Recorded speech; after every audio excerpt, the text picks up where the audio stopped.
حیض اس خون کو کہتے ہیں جو خواتین کو ہر ماہ مقررہ اوقات میں کسی سبب کے بغیر از خود آتا ہے، یعنی ایک فطری طریقہ ہے۔ نفاس وہ خون ہے جو عورت کے رحم سے بچے کی ولادت کے وقت اور اس کے بعد کم و بیش 40 روز تک خارج ہوتا ہے۔ یاد رہے کہ شریعت میں حیض اور نفاس کے احکام ایک جیسے ہیں۔ حیض کے دنوں کی تعداد مقرر نہیں، کسی ماہ کم کسی ماہ زیادہ دن ہو سکتے ہیں، اسی طرح مختلف لوگوں کی عادت مختلف ہو سکتی ہے۔ حضرت عائشہ رضی اللہ تعالی عنہا سے روایت ہے کہ نبی اکرم صلی اللہ علیہ وسلم نے فرمایا، جب حیض آئے تو نماز چھوڑ دو، اور جب ختم ہو جائے تو غسل کر لو اور نماز پڑھو۔ اسے نسائی نے روایت کیا ہے۔ حالت حیض میں عورت کا جسم اور کپڑے دونوں پاک ہوتے ہیں، یعنی جسم، اس میں کوئی بظاہر ناپاکی نہیں ہوتی۔ مثلاً ہاتھ پاک ہے، اگر عورت آٹا گوندنا چاہے تو آٹا ہاتھوں سے ناپاک نہیں ہو جائے گا۔ اگر پانی پیے تو اس کا بچا ہوا پانی ناپاک نہیں ہوگا۔ اگر کسی چیز کو چھو لے تو وہ چیز ناپاک نہیں ہوگی۔ جس بستر پہ سوتی ہے اس بستر کو دھونے کی ضرورت نہیں، جو کپڑے پہنتی ہے ان کپڑوں کو دھونے کی ضرورت نہیں، الا یہ کہ کوئی ظاہری نجاست ساتھ لگ جائے۔ حیض کی حالت میں عورت کا بوسہ لینا جائز ہے۔ حضرت میمونہ رضی اللہ تعالی عنہا فرماتی ہیں کہ رسول اللہ صلی اللہ علیہ وسلم اپنی ازواج مطہرات سے بوس و کنار فرما لیا کرتے تھے، حالانکہ وہ حالت حیض میں ہوتی۔ اسے مسلم نے روایت کیا ہے۔ حائضہ سے صحبت کرنا منع ہے، یعنی انٹر کورس منع ہے۔ غسل سے پہلے حائضہ سے صحبت کرنا منع ہے، خواہ ایام حیض کی مدت کم ہو یا زیادہ۔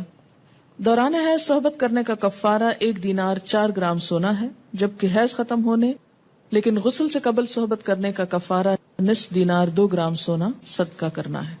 حضرت ابو ہریرہ رضی اللہ تعالی عنہ کہتے ہیں کہ رسول اللہ صلی اللہ علیہ وسلم نے فرمایا، جو شخص حائضہ سے صحبت کرے یا عورت سے دبر کے راستے سے صحبت کرے، عمل قوم لوط کی طرح، یا نجومی کے پاس قسمت کا حال معلوم کرنے آئے، تو اس نے گویا محمد صلی اللہ علیہ وسلم پر نازل شدہ تعلیمات کا انکار کیا۔ اسے ترمذی نے روایت کیا ہے۔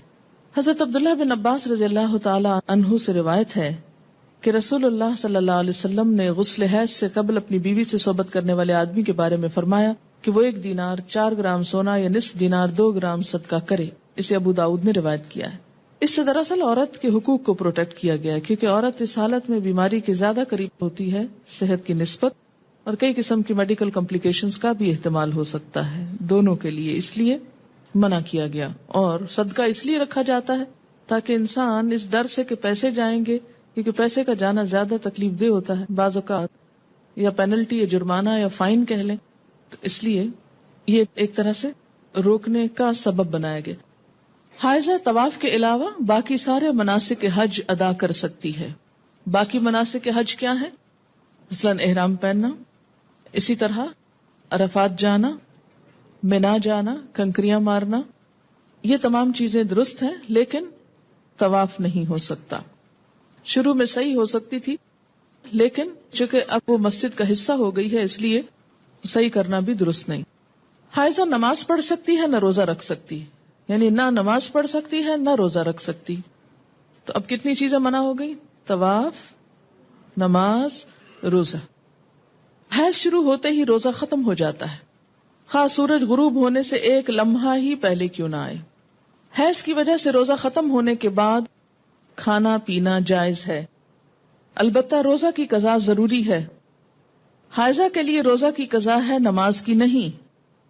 ہمارے یہاں عام طور پر یہ خیال پایا جاتا ہے نا کہ اگر پیریڈز آ بھی جائیں تو روزہ نہیں توڑنا چاہیے اور کچھ کھانا پینا نہیں چاہیے، اس دن کا ہو جاتا ہے۔ یہ خیال غلط ہے۔ دوسرا یہ کہ یہ کہا جاتا ہے کہ چلیں اگر نہیں کھائے پیئیں گے تو روزے کا ثواب مل جائے گا، ایسی بھی کوئی بات کہیں نہیں لکھی ہوئی۔ جب روزہ ہوا ہی نہیں تو ثواب کائے کا ملا؟ ناپاک حالت میں روزہ رکھنے کا یہ ثواب ہے یا الٹا گناہ ہے؟ یعنی ناپاکی میں کس نے روزہ رکھنے کو کہا؟ اور جب روزہ ہی نہیں تو کھانا پینا کیوں حرام کر لیا اپنے اوپر؟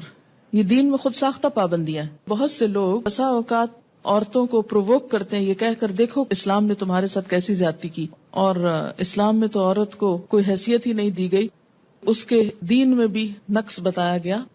تو نقص اور نقصان کمی کے لیے ہے، کسی عیب اور خرابی کے لیے نہیں۔ اب آپ دیکھیے کہ نماز میں تو کمی ہوتی ہے، لیکن اس وقت میں جو تکلیف کی یا اذیت کی کیفیت ہوتی ہے اس کا صلہ بھی ملتا ہے، کیونکہ اللہ تعالیٰ نے لکھ دیا ہے نا یہ. تو جو چیز اللہ تعالیٰ کی طرف سے آتی ہے اس پر انسان صبر کرے. جیسے بازو کو پین بہت ہے یا کوئی اور ایسی کیفیت ہے، تو یہ ایسے حالات میں صبر کرنا جو ہے وہ اجر کا سبب ہے. اگر ادھر سے کمی ہوئی تو ادھر سے بڑھ بھی گیا اجر. ٹھیک ہے. دوسری بات یہ کہ کمی سے مراد نمازوں کی تعداد میں کمی ہے، جس کو آپ بعد میں عام حالات میں نفل وغیرہ پڑھ کے بھی پورا کر سکتے ہیں، یا پھر یہ کہ کمی سے مراد اس اعتبار سے کمی بھی ہے کہ ایک مثلا تہجد کی روٹین آپ بناتے ہیں یا نمازوں میں خشوع خضوع کی روٹین بناتے ہیں، ابھی آپ اس حالت میں ہوتے ہیں کہ نماز چھوٹ جاتی ہے. اب کیا ہو گیا؟ نہ صرف یہ کہ وہ چند دن نمازوں کی کمی ہوئی، بلکہ دوبارہ ایک اچھی حالت میں آنے کے لیے، دوبارہ سے نئی عادت بنانے کے لیے پھر ایک مشکل پڑ جاتی. تو بعض اوقات لوگ نماز ہی چھوڑ دیتے ہیں، بمشکل عادت پڑنے لگتی ہے کہ چھٹی ہو جاتی ہے اور چھٹی ہوتے ہی پھر چھٹی کر لی جاتی ہے ساتھ. تو یہ ایک انسانی نفسیات بھی ہے. اس سے پھر دین میں پیچھے رہنے کا اندیشہ ہوتا ہے. یہ بتا کے الارم کیا گیا ہے، نہ کہ کوئی عیب بتانا مقصود ہے. کہ اگر آپ کو یہ بتایا جائے کہ آپ کے بزنس میں یا فلاں چیز میں کمی ہو جاتی ہے اس چیز سے، تو آپ کیا سوچتے ہیں؟ بزنس چھوڑ دوں، کام ہی چھوڑ دوں؟ نہیں، آپ سوچتے ہیں اچھا اس کمی کو پھر اور کہاں سے پورا کروں. کسی بھی چیز میں جب کسی بھی چیز کی کمی کا سبب بنتا ہے اور اس کو بتایا جاتا ہے یہ کمی ہونے لگی ہے. مثلا اگر کسی کو بتایا جائے کہ مارکیٹ میں فلاں پروڈکٹ نہیں آ رہی ہے جس کی وجہ سے فلاں کی سیل پر اثر پڑ جائے گا اور ایک دم کمی ہوگی، بزنس ڈاؤن ہوگا، تو انسان مایوس ہو کے بیٹھ نہیں جاتا، بلکہ کچھ اور سٹرگل شروع کرتا ہے کہ کسی اور طریقے سے کمی پوری کی جائے. تو یہاں بھی جب یہ بتایا گیا کہ میں نقصان دین ہاں، تو اس کا مطلب یہ ہے کہ اس کمی کو کسی اور طریقے سے پورا کیا جائے. یہ ایک خیرخواہی بھی ہو سکتی. اگر کوئی عورت رمضان میں فجر کی اذان سے پہلے حیض سے پاک ہو جائے اور غسل کا وقت نہ ہو تو پہلے روزہ رکھ کر بعد میں غسل کر سکتی. لیکن اگر اذان کے بعد پاکی ہوئی ہے، یعنی بعد میں بھی سپاٹ لگا ہے اور سورج نکلنے کے بعد آپ پاک ہو رہے ہیں اور نہا رہے ہیں اور روزہ آپ صبح سے رکھ چکے ہیں، تو وہ روزہ نہیں ہوتا. کپڑے پر حیض کے خون کا داغ لگ جائے تو اتنی جگہ دھو کر اسی کپڑے پر نماز ادا کی جا سکتی. حائضہ کے لیے مسجد میں ٹھہرنا جائز نہیں، البتہ گزر سکتی. حالت حیض میں جائے نماز کو ہاتھ لگانا، جائے نماز پر بیٹھنا، ذکر کرنا اور تسبیح اور تحلیل نیز دعا وغیرہ کرنا جائز ہے. کیونکہ بعض اوقات لوگ تسبیح نہیں اٹھاتے یا جائے نماز نہیں اٹھاتے، تو یہ بات درست نہیں. حضرت ام عطیہ رضی اللہ تعالی عنہا سے روایت ہے کہ رسول اللہ صلی اللہ علیہ وسلم نے حکم دیا کہ دونوں عیدوں کے دن ہم حیض والی اور پردہ نشین یعنی تمام عورتوں کو عیدگاہ لائیں تاکہ وہ مسلمانوں کے ساتھ نماز اور دعا میں شرکت کریں.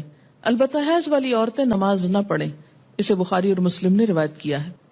عید کے موقع پر نماز کے لیے سب کو نکلنے کا حکم دیا گیا، جس میں حیض والی اور پردہ نشین عورتوں کو بھی کہا گیا کہ نکلیں.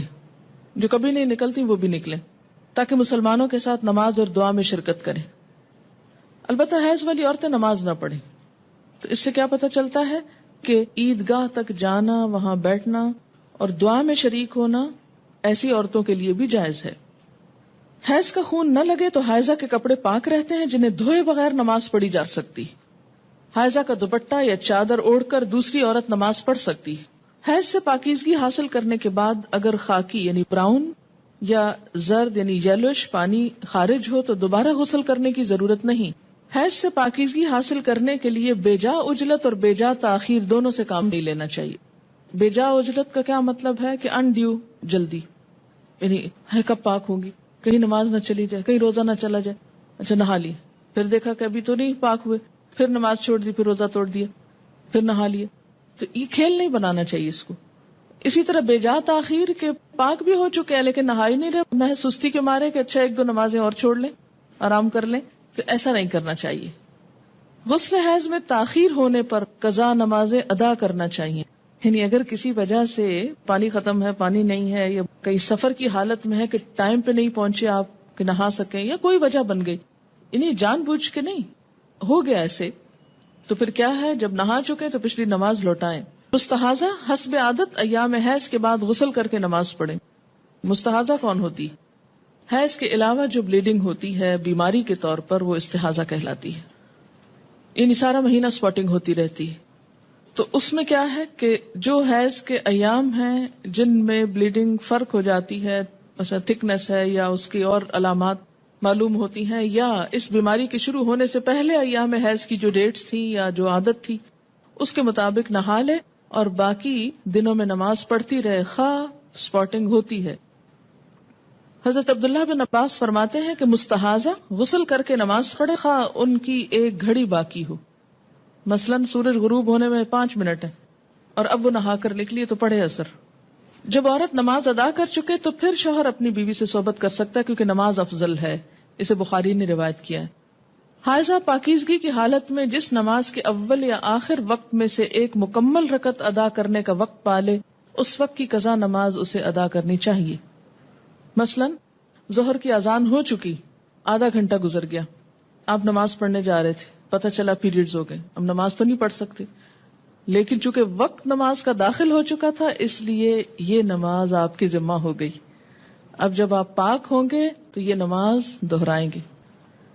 اور اسی طرح اگر عصر کا وقت مثلا ختم ہونے سے آدھا گھنٹہ پہلے پاکی حاصل کی، اب نہانے میں 20 منٹ لگ گئے، 10 منٹ باقی ہیں، اور جتنی دیر میں مصلی بچھایا مغرب کی نماز ہو گئی۔ بعض اوقات ایسا نا سردی ہوتی ہے، دروازے بند کرتے جائے نماز بچھاتے کرتے ٹائم ہو جاتا ہے، اتنے میں اذان ہوگی، اب مغرب پڑھ کے کیا کرے؟ عصر قضا پڑھے۔ حائضہ کو مسلسل قرآن پاک کی تلاوت کرنا منع ہے، البتہ ایک آیت توڑ کر پڑھ سکتی ہے، یعنی بیچ میں سانس لے سکتی ہے، اور یہ حدیث نہیں ہے، بہرحال ابراہیم نخعی کا قول ہے۔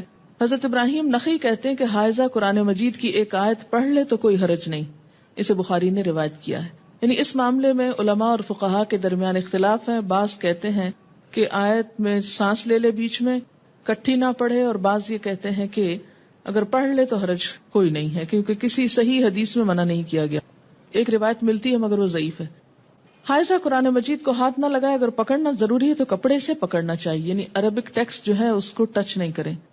شوہر کی اجازت سے حیض لانے یا حیض روکنے کی ادویات استعمال کرنا جائز ہے۔ دوران حیض بیوی کو طلاق دینا منع ہے۔